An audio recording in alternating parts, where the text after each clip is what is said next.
சொல்லு தேனு. என்னடி ஒரு மாதிரி டல்லா பேசுற? உடம்பு ஏதாவது முடியலையா? அதெல்லாம் ஒண்ணும் இல்லடி. அப்புறம் ஏன் குரல் இப்படி இருக்கு? ஏதாவது பிரச்சனையா? அதெல்லாம் ஒண்ணும் இல்ல. நீ போன் பண்ண விஷயத்த சொல்லு. இல்ல அந்த செயின் ஸ்நாச்சிங் கேஸ் என்ன லெவல்ல இருக்கு? அதுல வேற ஏதாவது டெவலப்மெண்ட் இருக்கா? இல்ல தேனு, நம்ம ப்ரொசீஜர் படி என்ன செய்யணுமோ செஞ்சாச்சு. சீக்கிரமே கேஸ் கோர்ட்ல வந்துரும்னு நினைக்கிறேன். நீ ஏன் அப்படி கேக்குற? கேஸ் ஸ்ட்ராங்கா தானே இருக்கு. நம்ம சைடுல வீக்கார மாதிரி எதுவும் இல்லல்ல. எப்படி வீணாகும் தேனு? இப்ப பிடிப்பட்டவங்க தான் செயின் ஸ்நாச்சிங் பண்றாங்கன்னு நிரூபிக்க போதுமான ஆதாரமும் சாட்சியும் நம்ம கிட்ட இருக்கு. அதோட வெற்றி செயின் அடிக்க போற சமயத்துல தான் நான் அவனை பிடிச்சிருக்கேன். இதுக்கு நான், மணி அக்கா, அழகர் சார்னு 3 பேருமே சாட்சியா இருக்கோம். என் கண்ணு முன்னாலதான் இது எல்லாமே நடந்துச்சு. அதோட சிசிடிவி ஃபுட்டேஜும் எங்க கிட்ட இருக்கு. தெளிவா திட்டம் போட்டுதான் நாங்க அந்த கும்பலை பிடிச்சோம். அந்த ஆபரேஷன் பத்தி சொன்னாலே போதும், கோர்ட்டுக்கே இது எல்லாமே புரிஞ்சிரும். இல்ல எல்லாமே பக்காவா இருக்குன்னு ஓவர் நம்பிக்கையில இருக்க கூடாது. ஓ இன்ஸ்பெக்டர் எவ்வளவு பெரிய கிரிமினல்னு உனக்கே தெரியும்ல. இந்த கேஸ ஒண்ணுமே இல்லாம ஆக்கி புள்ளிய வெளியே கொண்டு வர்றதுக்கு அவர் என்னமோ பிளான் பண்றாருன்னு எனக்கு தோணுதுரி. தேனு, எதை வச்சு நீ அப்படி சொல்ற? கடந்த 2 மாசமா நான் தான் புகை ஏரியால செயின் அடிச்சேன்னு திருவிழால கோமாளி வேஷம் போட்டு செயின் அடிக்க போனதும் நான் தான் சொல்லி எங்க ஸ்டேஷன்ல ஒருத்தர் சரண்டர் ஆயிருக்கான்.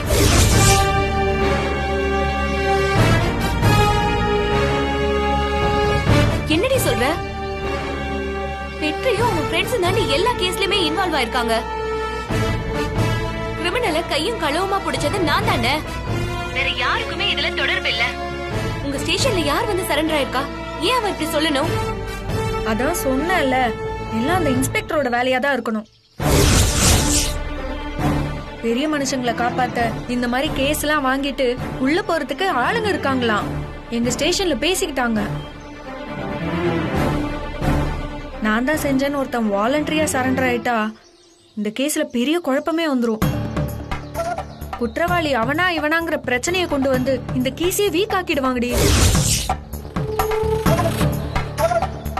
கடைசியில நீதான் தப்பான ஆளை புடிச்சிட்டன்னோ, சரண்டர் ஆனவன் தான் உண்மையான குற்றவாளின்னோ கோர்ட்டையே குழப்பி வெற்றியை வெளியில கொண்டு வந்துருவாங்கடி.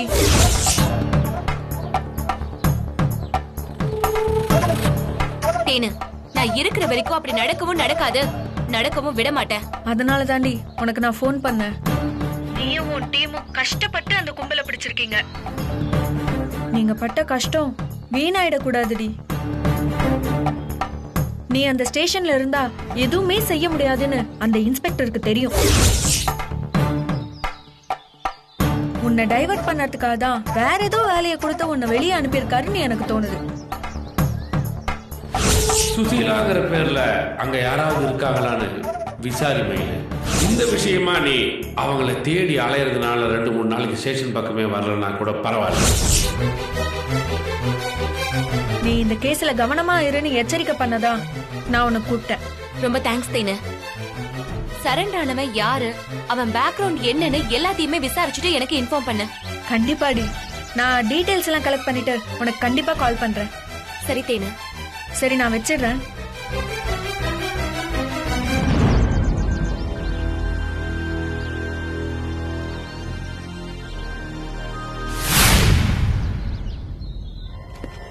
ஆண்டவரே ஆண்டவரே, பரமரே, ஏன் இவ்வளவு பரபர போறீங்க? என்னாச்சு? நம்ம ஆளு சங்ககிரி ஸ்டேஷன்ல சரண்டர் ஆயிட்டான் ஆண்டவரே. அப்படியா? சந்தோஷமான செய்தி. பசங்க சொன்ன மாதிரியே செஞ்சுட்டாங்க. நீங்க ஒண்ணு பண்ணுங்க, அந்த ஸ்டேஷன் எஸ்ஐக்கு போன் பண்ணி சீக்கிரமா இந்த ஸ்டேஷன்ல கொண்டு வந்து ஹேண்ட் ஓவர் பண்ண சொல்லுங்க. அதுக்கப்புறம் தான் நான் லாயர்ட்ட பேச முடியும். ஓகே ஆண்டவரே. சரி.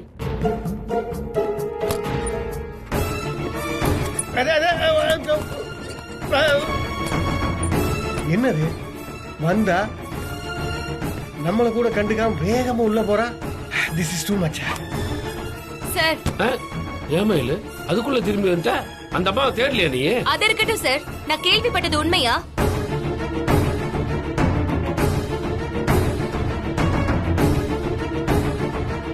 என்ன கேள்விப்பட்ட?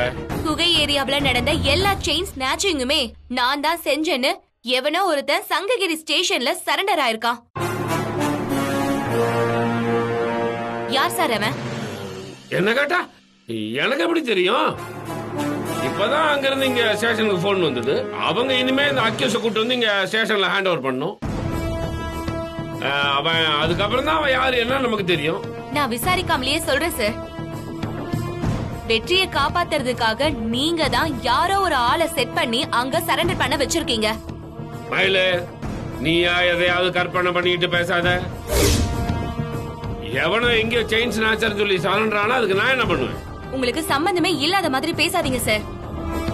நான் தான் எல்லாமே செஞ்சேன்னு தானாவே வந்து ஒருத்தன் ஒத்துக்கிறானா எப்படி சார்? அவன் நிச்சயமா தியாகியாவும் இருக்க முடியாது, முட்டாளாவும் இருக்க முடியாது. உங்க பிள்ளைக்காக நீங்க தான் அவனை விலைக்கு வாங்கிருக்கீங்க. நீங்க கொடுக்கிற பணத்துக்காக தான் சார் அவன் இந்த மாதிரி வேலையை செஞ்சிருக்கான். தவறு. உன் சந்தேகத்துக்கெல்லாம் என்னால பதில் சொல்லிட்டு இருக்க முடியாது. அவன் இப்பதானே சரண்டர் ஆயிருக்கான். அவனை இங்க கூட்டிட்டு வரட்டும், அதுக்கப்புறம் நம்ம விசாரிச்சுக்கலாம். முதல்ல நான் சொன்ன வேலையை நீ முடி. அது எப்பயோ முடிச்சாச்சு சார். அப்படின்னா சுசீலாவை கண்டுபிடிச்சியா? ஆமா சார். மயிலு, முட்டாளா நீ? இதெல்லாம் முதல்ல சொல்லி இருக்கணும். வேற எதையோ வெட்டி கதை பேசிட்டு இருக்கா? அவங்க இப்ப எங்க இருக்காங்க? நான் உடனே பாக்கணும் அவங்கள. பாக்கலாம் சார். முதல்ல இந்த அம்மா எங்க இருக்காங்கன்னு சொல்லு. ஓகே சார், வாங்க போலாம்.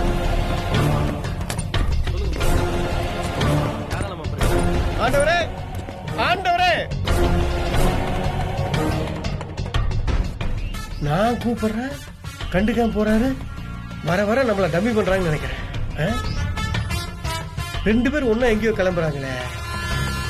இவங்களுக்குள்ள ஏதோ ஒரு விஷயம் ஓடிட்டு இருக்கு. அது என்னன்னு சீக்கிரம் கண்டுபிடிக்கும்.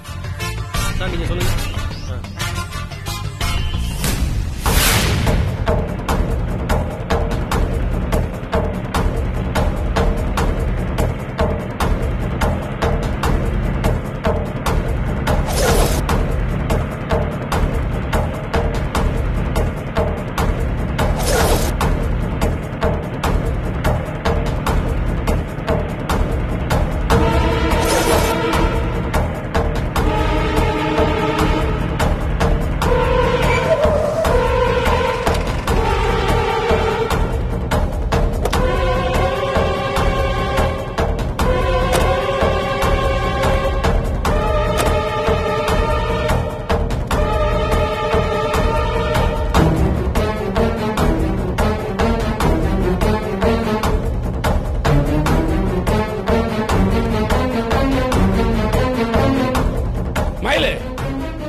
சுசீலா இங்கேயா வரேன்னு சொன்னா?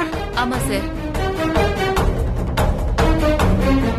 சுசீலா, சுசீலா, சுசீலா, சுசீலா, சுசீலா, சுசீலா, சுசீலா, சுசீலா, சுசீலா, சுசீலா, சுசீலா,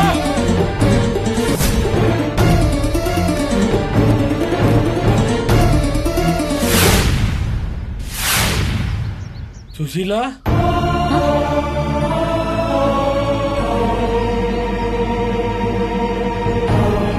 ஐயா, வயிற்று பொழப்புக்காக விறகு பொறுக்க வந்தாங்க ஐயா.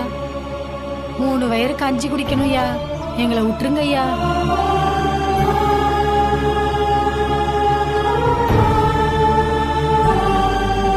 சுசீலா, சுசீலா, சுசீலா, சுசீலா, சுசீலா, சுசீலா, சுசீலா, சுசீலா, சுசீலா,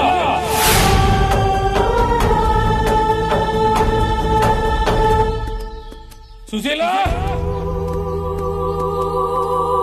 சுசீலா,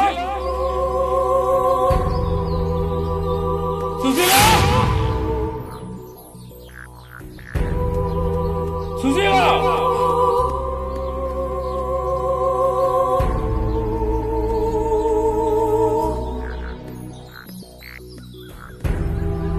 சுசீலாவை காட்டுன்னு தானே கூட்டு வந்த. சுசீலா எங்க? உங்க ஃப்ரெண்ட் சுந்தரம் தானே சார் சுசீலா அம்மாவை பார்க்கணும். சுந்தரம் எங்க சார்? சுசீலா எங்கன்னு கேட்டா சுந்தரம் எங்கன்னு கேக்குற? அவர் தானே சார் சுசீலா அம்மாவோட புருஷன். பொண்டாட்டிய பார்க்கணும்னு அவர் தானே துடிச்சாரு. மயிலு, நீங்க அவரை தானே சார் அழைச்சிட்டு வந்திருக்கணும். அவர் தானே சுசீலா சுசீலான்னு தவச்சுக்கிட்டு தேடணும். நீங்க ஏன் சார் இப்படி தேடுறீங்க? நான் என்ன செய்யணும் நீ முடிவு பண்ணாத மயிலு. அவனை எப்ப வர சொல்லணும்னு எனக்கு தெரியும். நீ முதல்ல சுசீலா வர சொல்லு. சாரி சார், சுந்தரம் சாரை தவிர வேற யாரையும் பார்க்க அவங்க தயாரா இல்ல. மயிலு, அப்படின்னு அவ சொன்னாலா இல்ல என்ன வெறுப்பேத்துறதுக்காக நீ சொல்றியா? அவங்க சொன்னதை தான் சார் நான் சொல்றேன். சுசீலா விஷயத்துல உன்னையே நம்பிட்டு இருக்கிறதுனால நீ பாட்டுக்கு அடிச்சு விடாத. அதனால எனக்கு என்ன சார் லாபம்? 23 வருஷமா பிரிஞ்சிருக்கிறவங்கள சேர்த்து வைக்கணும்னு நீங்க தானே சார் சொன்னீங்க. நானும் அதுக்காக தான் இவ்ளோ வேலை பார்த்திருக்கேன். சுந்தரம் சாரை பார்க்கணும்னு நான் கேட்டப்பெல்லாம் நீங்க அவரை காட்டவே இல்ல. சரி பரவாயில்ல. ஆனா சுசீலா அம்மாவை பார்க்கலான்னு சொல்லும் போது கூட நீங்க ஏன் சார் சுந்தரம் சாரை கூட்டிட்டு வரல? தாலி கட்டின புருஷனுக்கே இல்லாத தவிப்பு உங்களுக்கு எதுக்கு சார்? நீ சொல்ற மாதிரிதான் சுந்தரம் அங்க துடிச்சிட்டு இருக்கான். நம்ம இங்க கூட்டு வந்து யாரையாவது தப்பா காட்டினா அவன் மனசு உடைஞ்சிரும்ல. அதனாலதான் நான் முதல்ல பாக்கணும்னு சொல்றேன்.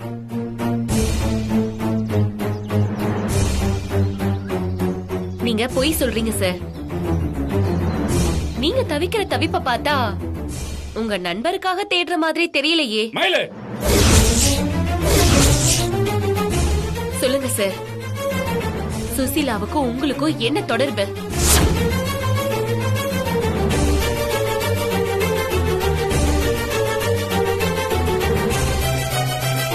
நான் வெளிப்படையாவே கேக்குறேன் சார். சுசீலாவும் சுந்தரமும் பிரியறதுக்கு நீங்க தான் காரணமா?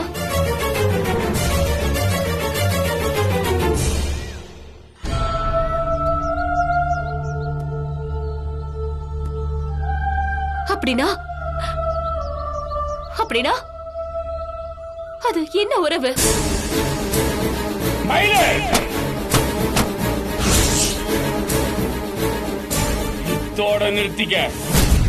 உன் கற்பனை கதையெல்லாம் மேல எடுக்காத. சுசீலா தங்கம், சொக்க தங்கம்.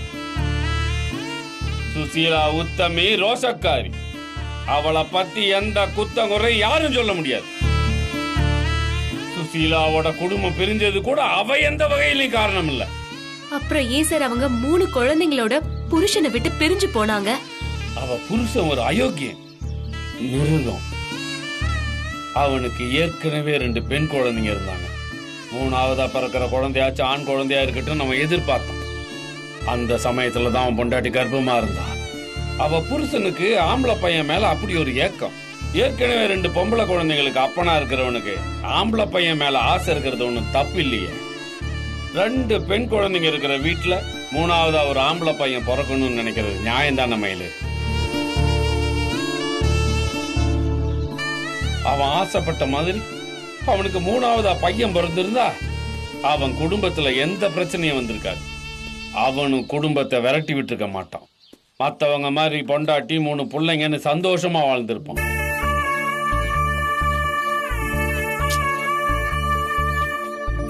மூணாவது குழந்தையும் பொம்பளை குழந்தையா பிறந்ததுனால சுசீலாவோட புருஷன் சைத்தானா மாறிட்டான்.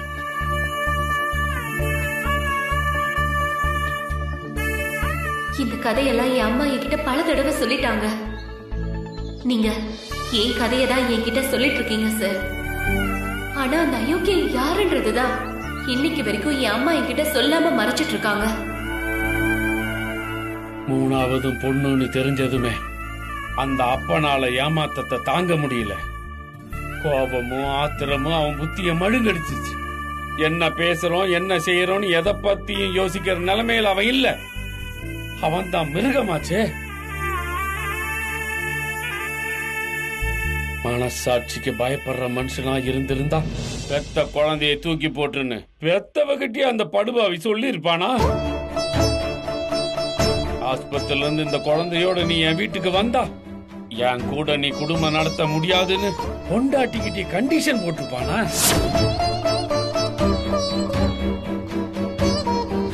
இனியும் நீ என்னோட சேர்ந்து வாழணும்னு ஆசைப்பட்டா இந்த சனியில எங்கேயாவது கொண்டு போய் தொலைச்சிட்டு வா.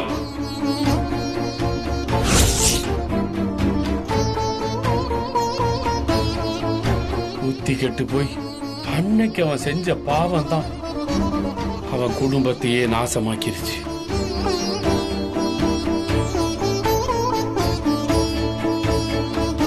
எனக்கு உன்னை விட என் குழந்தை தான் முக்கியம்னு புருஷனோட வாழ்ந்த வாழ்க்கையை தூக்கி எறிஞ்சிட்டு சுசீலா தான் 3 பெண் குழந்தையை தூக்கிக்கிட்டு கிளம்பி போயிட்டா. தான் செஞ்சது பெரிய பாவம்னு. ஆனா அன்னைக்கு அவனுக்கு புரியல.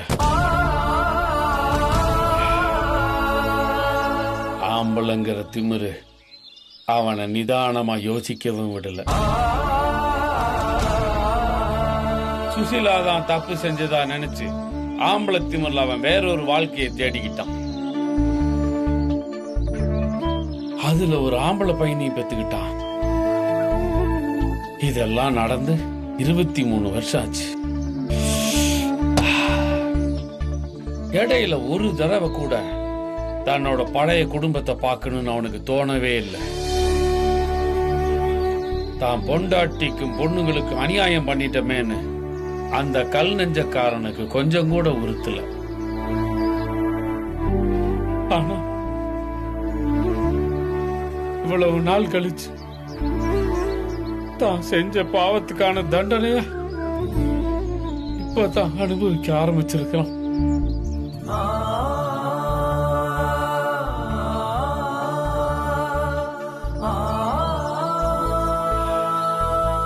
ஆனா தர்மம்னு ஒண்ணு இருக்குல்ல, எந்த ஆம்பளை பிள்ளை அவன் பெருசா நினைச்சானோ, யாருக்காக 3 மகள்களையும் வெறுத்தானோ, அந்த பையனாலேயே வெளியே சொல்ல முடியாத வேதனைய இப்ப அனுபவிச்சுட்டு இருக்கான். அவன் புத்தி தெளிஞ்சு திருந்தணுங்கிறதுக்காகத்தான் கடவுள் அவனுக்கு இப்படி ஒரு தண்டனையை கொடுத்திருக்கார் போல இருக்கு. சார், அவன்னு சொல்றீங்கல்ல, அது உங்க ஃப்ரெண்டு சுந்தரம் தானே?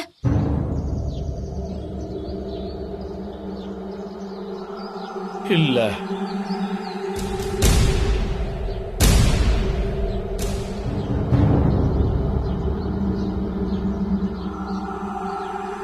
அது நான் தான்.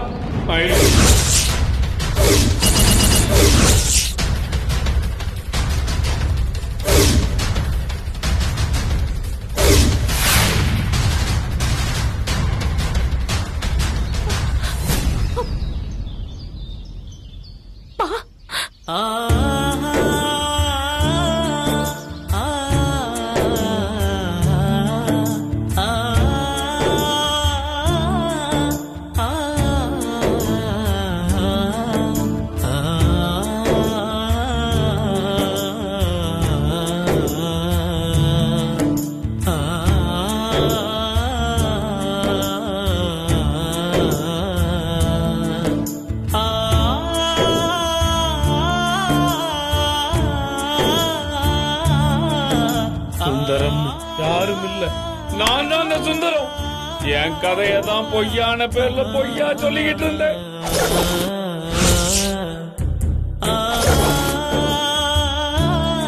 ஆமா, இப்ப நான் சொன்னது என் கதை தான்.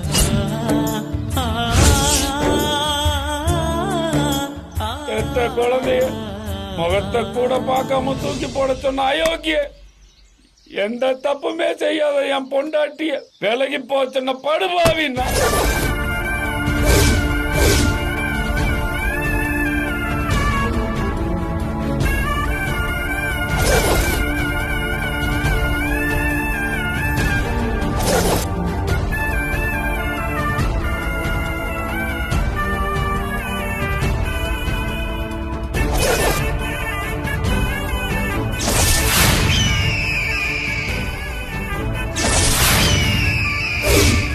இப்ப புரியுதா மயிலு, சுசிலாவை பார்க்கறதுக்கு நான் ஏன் துடிச்சேன்னு? அவளை பார்த்து நான் மனப்பூர்வமா மன்னிப்பு கேட்கணும். இந்த 23 வருஷத்துல அவளோட வாழ்க்கை எப்படியெல்லாம் மாறி இருக்குன்னு எனக்கு தெரியாது. ஆனா என்னை விட்டு பிரிஞ்சு போனதுக்கு அப்புறமும் 3 பெண் குழந்தைகளை வச்சுக்கிட்டு அவ எப்படியெல்லாம் கஷ்டப்பட்டிருப்பா, எவ்வளவு துன்பத்தை அனுபவிச்சிருப்பா, எவ்வளவு வேதனை அனுபவிச்சிருப்பா. அதையெல்லாம் இப்ப நினைச்சு பார்த்தா ரொம்ப உறுத்துது. நான் செஞ்ச தப்பே என் நெஞ்சு அறுக்குது மயிலு.